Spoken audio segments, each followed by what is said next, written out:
When talking about mixing in the beginning of this week, I mentioned that one of the roles of the mix engineer is to guide the listener through the mix, to kind of tell them what to focus on at each moment. And many times you can just set that and kind of forget it, right? The vocalist will be the focus the whole time. You can keep them loud for the entire mix. But there are many times when you really do want to change the mix over the course of the tune. You want things to move, maybe the volume to come down to the vocal or to go up at a certain moment, maybe to bring the guitar up during the solo. And that function of kind of a moving mix is called automation. And you're going to find in a contemporary DAW that pretty much any knob you see can be automated, can be made to move over time. And you can kind of draw those lines with a pencil. In fact, in many kind of contemporary electronic mixes, I think the engineer spends more time drawing lines than anything else in creating these kind of complex shifting textures with automation. Now, they look similar to CC data, which we talked about earlier, and I'd like to make that distinction one more time.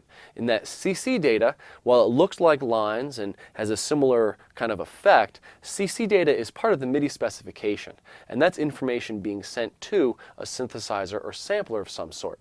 You can think of CC information as kind of hairpin diagrams that you put on a score, or something you're telling the performer to do.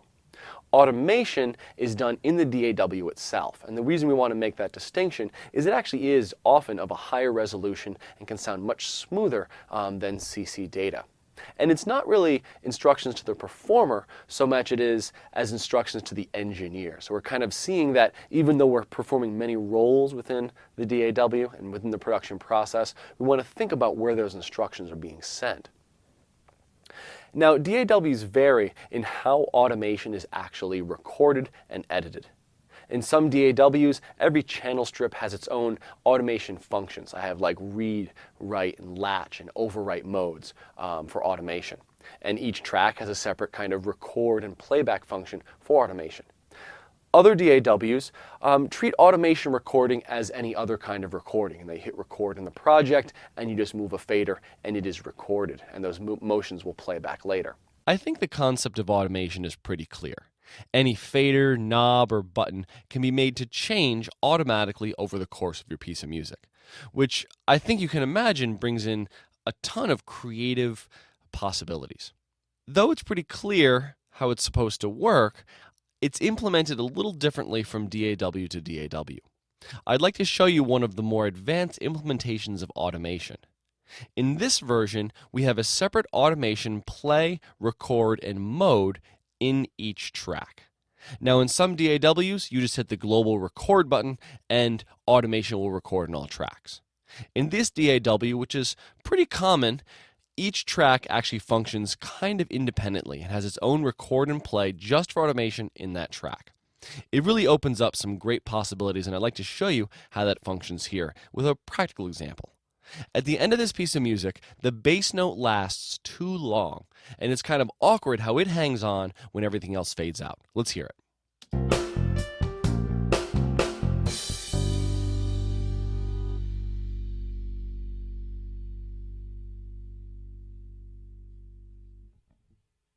So that bass note just fades on too long. I'd like it to fade out a little sooner. I'd actually like that cymbal to be the last thing we hear. So I'd like to take this bass fader and put it in motion right during the end of the track. To do this, I'll have to record enable automation for this one track, and let's see how we would do it. I'll rewind to the point where I want to start my automation. I'll go to the automation section and record enable this track for automation. Now we have a variety of automation modes. The most common among DAWs are going to be latch, touch, overwrite, and play. I find latch to be the most useful, but we'll talk about touch a little bit later in the video. Now I'll hit play, and we'll see that the record enable button is going to flash. That's meaning that the track is ready to automate, and it's waiting for something to happen. As soon as I touch a parameter in that track, no matter what it is, a plug-in parameter or a volume fader or a pan knob, it will start recording that automation. Let's try it out. I hit play, record enable's flashing. I can grab this and I can start dragging it down. Give it a natural fade out. And you notice that as soon as I started dragging that down, the automation record went solid instead of flashing. I hit stop, and I'll rewind back to before that moment. And we're going to see immediately this is just going to jump back up. I'll turn off record enable for automation.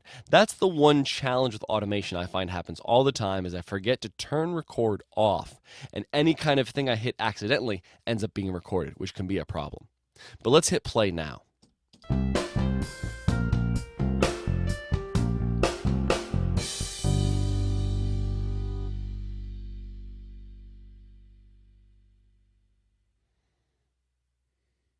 I get a nice natural fade out on my bass, and it matches well with the piece of music. So that's a really good usage of automation, and you can imagine that it can be used much more throughout a piece of music. So with this kind of implementation of automation, we have to be very careful whether every track is play enabled or record enabled for automation. And you'll notice even though I was recording automation in the track, I never hit the record button on the very kind of global record. I think it's also important to see how this shows up in the tracks window, or in the sequence editor as it's known here. We see it as a line drawn over our track, and we can see the automation drawn in here. Very often you don't need to record automation kind of live like I was doing on the mixing board, and instead we could use pencil tools to manipulate that. So I could easily grab some kind of pencil tool and draw more of a breakpoint type of editing, kind of a linear line, instead of drawing the individual points or recording it in real time. Let's hear this.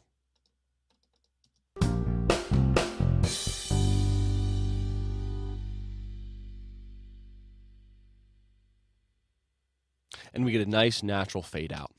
So automation is hugely useful and something really to be aware of and really to explore in your DAW. You'll find that the more you get into working with production, the more you find yourself in this area, drawing these subtle lines, and it really can have a major impact on the music.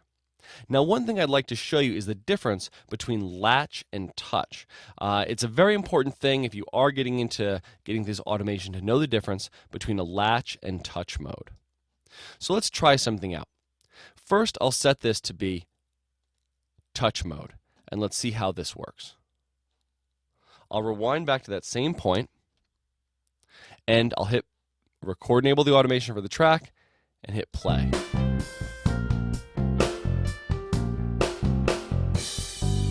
I'll bring this way down and let go, and it ramps back up to the previous version. So let's see what happened in the sequence editor. So this is what happened. I was recording automation, I grabbed the fader, I brought it down, I then held it down, I let go of the fader, it automatically ramped up via a preference set kind of ramp time, and then kept going down.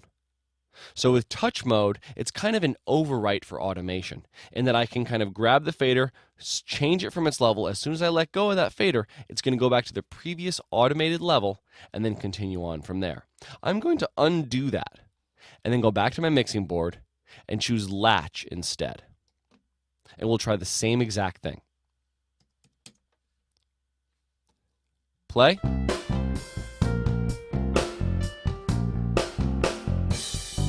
Grab this and I'll drag it down and I'll let go. And it stays at the level. It latches at that level. And let's look at it in the sequence editor.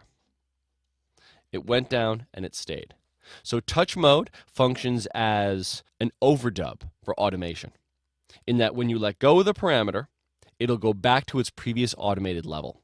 But latch mode will continue on at that same exact level that you left it at until you hit stop. So it's important to know how automation works in your DAW.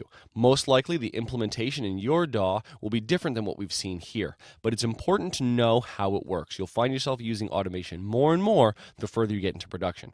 So please take this moment to go to your DAW and really figure out how automation works. Figure out the specifics of drawing and of recording automation. It will really pay off in the long run.